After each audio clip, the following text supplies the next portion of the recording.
ہاں غلام تھے بیچارے یا نوجوان تھے. نوجوانوں پر بزرگوں کو خود ہی حق حاصل ہوتا ہے جو چاہے کرے. اور غلام تو ملکیت ہوتا ہے, زندہ ذبح کر دے تبھی کوئی پوچھنے والا نہیں. تو جو بیت رہی تھی بلال پر, ابو فقیہ پر, زنیرہ پر, جو ان پر بیت رہی تھی, جو خباب پر بیت رہی تھی, جس طرح ہلاک کیا گیا ہے حضرت سمیہ کو, حضرت یاسر کو, یہ ساری تکلیفیں انہیں بھی تھی. لیکن کیا اس کا یہ بالواسطہ ایذا محمد کے لیے نہیں تھا صلی اللہ علیہ وسلم. آپ کے ساتھی آپ کی جانثار ہیں, لیکن آپ ان سے بھی کیا کہیں, فصبروا فصبروا فصبروا. جب ابو جہل بدترین ٹارچر کر رہا تھا حضرت سمیہ اور حضرت یاسر کو رضی اللہ تعالی عنہما, آپ کے علم میں ہے کیسی کیسی ٹارچر کی ہے. جوان بیٹے کو باندھ دیا ایک ستون کے ساتھ, اس کی نگاہوں کے سامنے برہنہ کیا ہے ماں کو.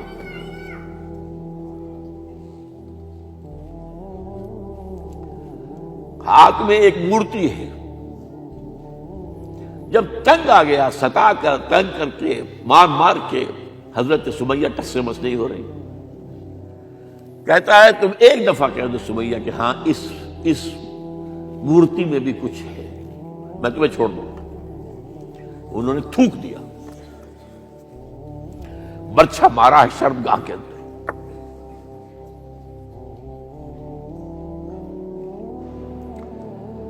کتنی تکلیف پہنچی ہوگی حضور کو, لیکن آپ گزر رہے. اصبروا یا آل یاسر فإن موعدکم الجنہ. اے یاسر کے گھر والوں صبر کرو, تمہارے استقبال کی تیاریاں ہو رہی ہیں جنت. یہ سیرت کوئی بناتا سناتا ہے, یہ سیرت. یاسر کے ساتھ کیا کیا ہے, 4 اونٹ نر سانڈ, اور ان کے ساتھ رسے باندھ کر ایک رسے سے ان کا ایک بازو باندھا, ایک سے دوسرا بازو, ایک سے ایک ٹانگ, دوسرے سے دوسری ٹانگ. انہیں دوڑایا ہے کہ پرکھتے اڑ جیسے قسم کے. یہ دین ایسے ہی قائم نہیں ہوا. عدل و انصاف کا نظام ٹھنڈے ٹھنڈے قائم نہیں ہوتا, گھر میں آرام سے بیٹھے ہوئے قائم نہیں ہوتا. اور سنیے, 3 برس شیب بنی ہاشم کے تو قید ہے, 3 برس. اور یہاں کی قید پر قیاس نہ کریں. یہاں تو جیل میں کھانے کو ملتا ہے, راشن ملتا ہے, جیسا بھی ملتا تو ہے نا. اور لیڈروں کے لیے تو class A class B class ہے. اب تو ان کا تو لیڈر تو لوگ جب آتے ہیں جیل کاٹ کر معلوم ہوتا ہے کہ شاید کسی صحت افزا مقام سے تشریف لا رہے ہیں. وہاں کیا تھا, ٹوٹل بائیکاٹ. ایک گھاٹی, ادھر پہاڑ ادھر پہاڑ, دونوں طرف جو ہے پہرے, کوئی کھانے پینے کی چیز اندر نہیں جائے گی. اور پورا خاندان بنی ہاشم, وہ بھی کہ جو ایمان نہیں لائے, وہ قبائلی زندگی تھی نا. بنو ہاشم چونکہ حضور کو پشت پناہی چھوڑنے کو تیار نہیں ہوئے, ابو طالب نے آخری وقت تک بھی ساتھ نہیں چھوڑا. ہاں آخری وقت کے قریب ایک بات ہو گئی تھی. ایک مرتبہ تو ہوا کہ وفد آیا ہے قریش کا کہ اپنے بھتیجے کو روک لو, وہ ہمارے معبودوں کی توہین کرتا ہے. ابو طالب نے بلایا اور آپ سے کہا کہ یہ کچھ اپنے رویے کو بدلے. آپ نے فرمایا کہ جان اب تو چاہیے میرے ایک ہاتھ پر سورج اور دوسرے پر چاند رکھ دے, میں اپنے اس مشن کو چھوڑ نہیں سکتا. یہ ہے استقامت. اور ابو طالب کے عین انتقال کے وقت جو معاملہ ہوا, جب وفد آیا ہے کہ ٹھیک ہے اب ہمارا جو ہے صبر کا پیمانہ لبریز ہو گیا ہے, اب ٹھیک ہے آ جاؤ میدان میں, تم بھی ساتھ چھوڑنے کو تیار نہیں ہو. ابو طالب نے بلایا اس کو, بھتیجے مجھ پر اتنا بوجھ نہ ڈالو جو میں برداشت نہ کر سکوں.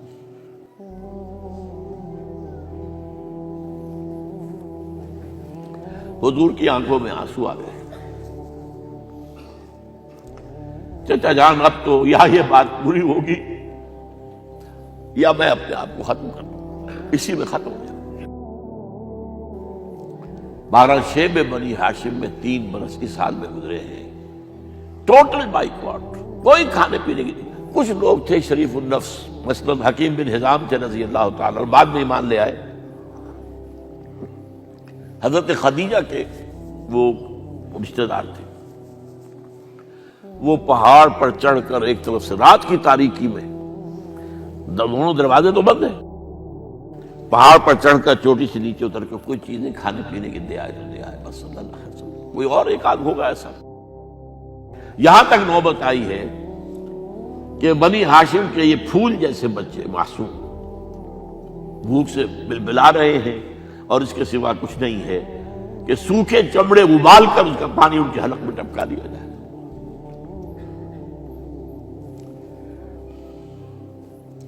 اور جو ہوا وادی طائف میں، جب مکے والوں نے فیصلہ کر لیا کہ آپ قتل کر دو، ابو طالب بھی فوت ہو چکے ہیں، اب کوئی اندیشہ نہیں، کوئی خانہ جنگی شروع نہیں ہوگی، کوئی انٹرا ٹرائبل وار نہیں ہوگی، تو آپ طائف گئے ہیں۔ شاید وہاں کے 3 سردار تھے بڑے، اور یہ طائف اصل میں قریشی کا سمجھیے کہ یہ ان کا گرمیوں کا یہ صحت افزا مقام تھا۔ یہ تمام جو سردار تھے مکے کے، ان کی جائیدادیں وہاں تھی، باغات تھے، اور وہاں کے بھی 3 سردار تھے، تو شاید ان میں سے کسی کو اللہ توفیق دے دے۔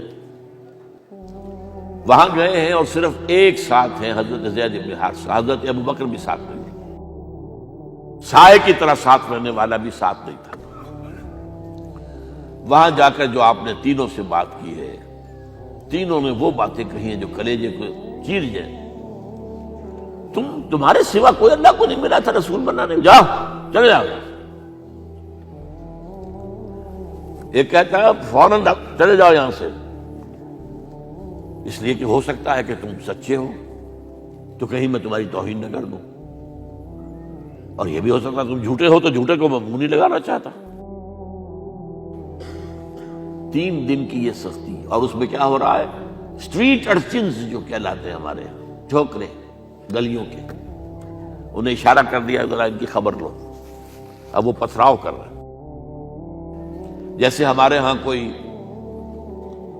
آ جاتا ہے، کوئی نیم پاگل یا کوئی اور کسی طرح کا مست قسم کا آدمی، اور اس کے اوپر چھوکرے چاروں طرف ہوں اور ستا رہے ہوں، یہ نقشہ تھا، اور طائف کی گلیاں تھیں، اور محبوب رب العالمین تھے۔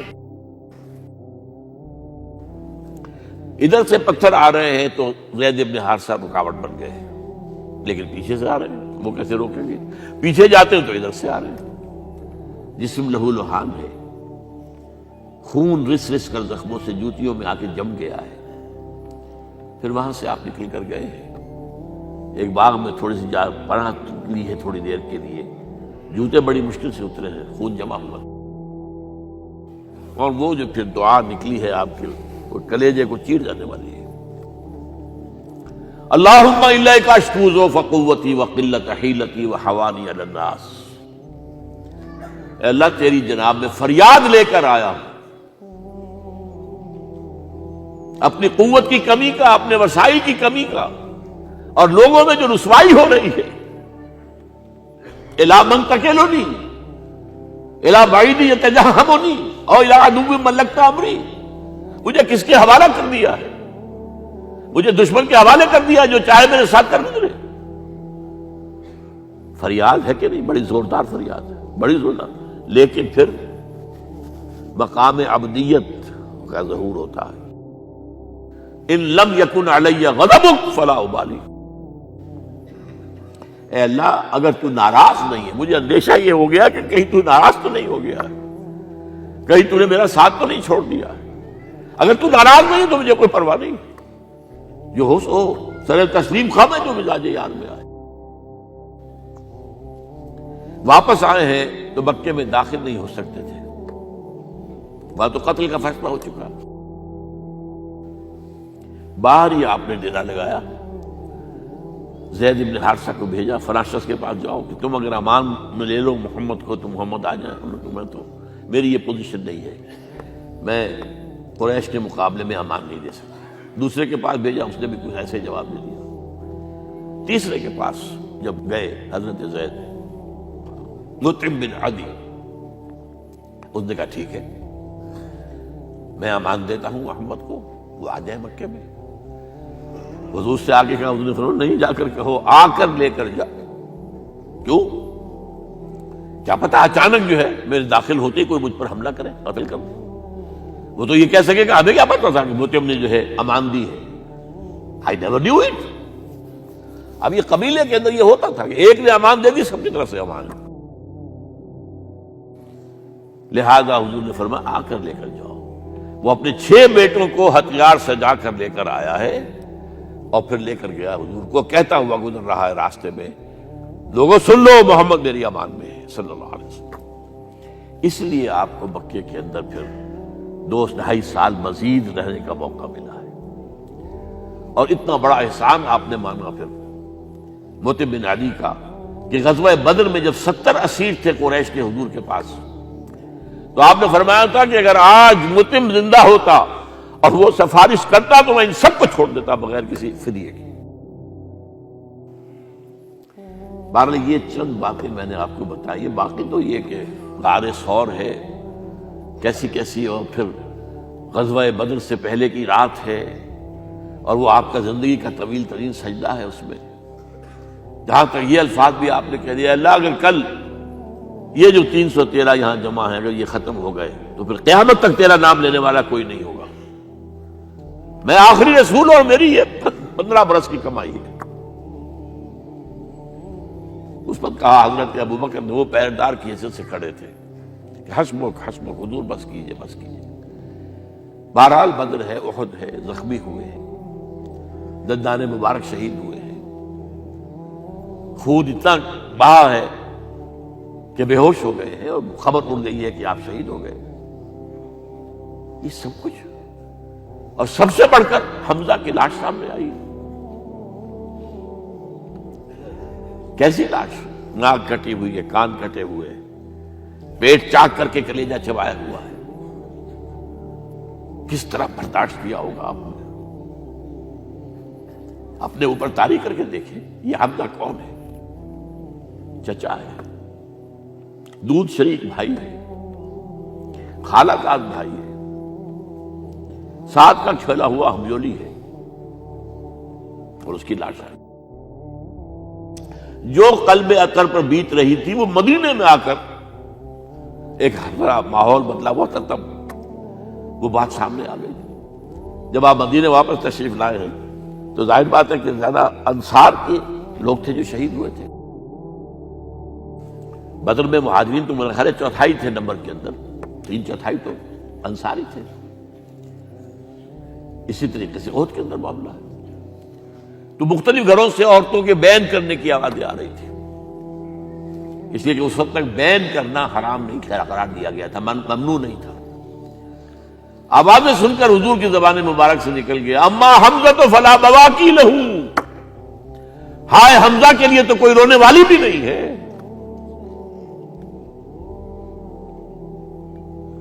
اس پر پھر صحابہ نے، انصار نے اپنے ہاں کی خواتین کو حضرت صفیہ کے ہاں بھیجا، وہ سگی بہن تھی، وہاں انہوں نے جا کے یہ بھی تعزیت کی بہن کی۔ غزوہ احزاب کا آپ نے سن لیا، اسوہ رسول پر نہ معلوم کیا کیا باتیں چیز لوگوں میں مشہور ہو گئی ہیں۔ اسوہ کا لفظ آیا کہاں ہے قرآن میں؟ سورہ احزاب میں۔ وہ اسوہ کیا تھا؟ جب خندق کھودنے کا فیصلہ ہوا ہے تو خندق کھود رہی ہے، حضور بھی لگے ہوئے ہیں، بھاری بھاری پتھر اٹھا کر کندھے پر لا کر باہر پھینک رہے ہیں، پتھریلی زمین تھی، ایک پتھر کسی سے ٹوٹا نہیں تھا، تو حضور نے جو ہے 3 دفعہ جو اس کی ضرب لگائی تب ٹوٹا ہے۔ لیکن یہ کہ کئی دن کے فاقے ہو چکے تھے، کھانے کو کچھ نہیں، پورا محاصرہ تھا، 12,000 کا لشکر گھیرے ہوئے، یہاں تک کہ آپ کو معلوم ہے کہ گھروں کے اندر بیت الخلاء تو نہیں ہوتے، باہر جاتے تھے قضاء، اس کا کوئی امکان نہیں۔ شدید ترین آزمائش جو ہوئی ہے اس کا نتیجہ ایک طرف یہ نکلا کہ منافقین کا نفاق ان کی زبانوں پر آ گیا۔ قرآن مجید میں ہے یہ انہی آیات میں، ما وعدنا اللہ ورسولہ الا غرورا، ہمیں تو اللہ اور اس کے رسول نے دھوکہ دے کے مروا دیا۔ ہم سے کہا تھا کہ قیصر و کسریٰ کے خزانے تمہارے قدموں میں آئیں گے، اور حال یہ ہے کہ اب رفع حاجت کے لیے باہر نہیں جا سکتے، کھانے کو کچھ نہیں۔ اس وقت کچھ صحابہ آئے ہیں حضور صلی اللہ علیہ وسلم سے، دیکھیے فاقے سے کمر دوہری ہوئی جا رہی ہے، ہم نے اپنے پیٹوں پر پتھر باندھے ہوئے، چادروں کے ساتھ پتھروں کسا ہوا تاکہ کمر سیدھی رہے۔ حضور نے اپنا کرتا مبارک اٹھا کر دکھایا، 2 پتھر بنے ہوئے۔ یہ ہے اسوہ، یہ ہے آپ کی سنت، آپ کا اسوہ حسنہ۔ لیکن اس اسوہ حسنہ سے فائدہ کون اٹھا سکتا ہے؟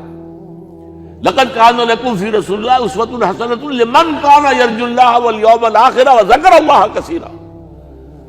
اسوہ تو اپنی جگہ ہے، قرآن میں ہدایت سب کے لیے، ھدی للناس، لیکن فائدہ اٹھائیں گے صرف متقین، ھدی للمتقین ہے سب کے لیے، اسوہ سب کے لیے ہے، لیکن استفادہ وہی کر سکے گا جو 3 شرطیں پوری کرے: اللہ اور یوم آخر پر ایمان، اور اللہ کا ذکر کثرت کے ساتھ کرے۔